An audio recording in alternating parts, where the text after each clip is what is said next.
Muraho neza nshuti zacu, reka twongere tubahe ikaze kuri YouTube channel yanyu ndetse ari yacu ubumenyi buzimaTV.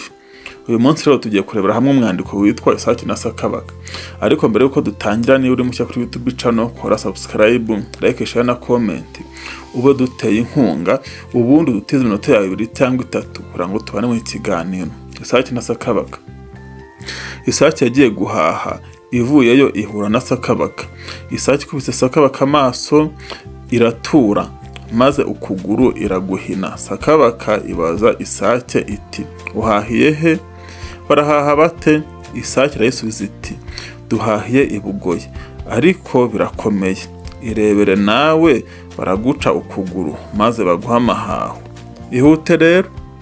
Sakabaka ifata akayira, abana bayo barayiherekeza. Igezeyo irasuhuza, barayikiriza. Ibaza uko bahaha vuba na vuba. Batarayisubiza iti, ni muduce amaguru maze maduhahire. Bati yo. Sakabaka bayica ukuguru.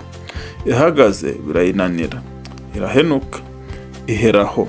Abana bayo bati, nibite se dawe?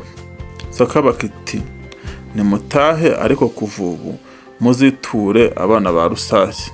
Abana ba Sakabaka barataha ariko bababaye, bakomeza kuzira abana ba Rusake kuko Rusake yagiriye nabi Sakabaka. Tureke kugira nabi kuko kugira nabi ari bibi. Icyo no mwandiko wigisha yuko tutagomba kugirira nabi abandi bantu kuko kugira nabi ari bibi, nkuko tubibonye dusoza. Mwakoze kubana natwe muri kiganiro. Niba tugeranya hano turakora subscribe, kora subscribe, like, share na comment, ubundi ujye uhora ubana natwe buri gihe kuko ibiganiro hano kumenya ubuzima TV nakagaruka. Bye.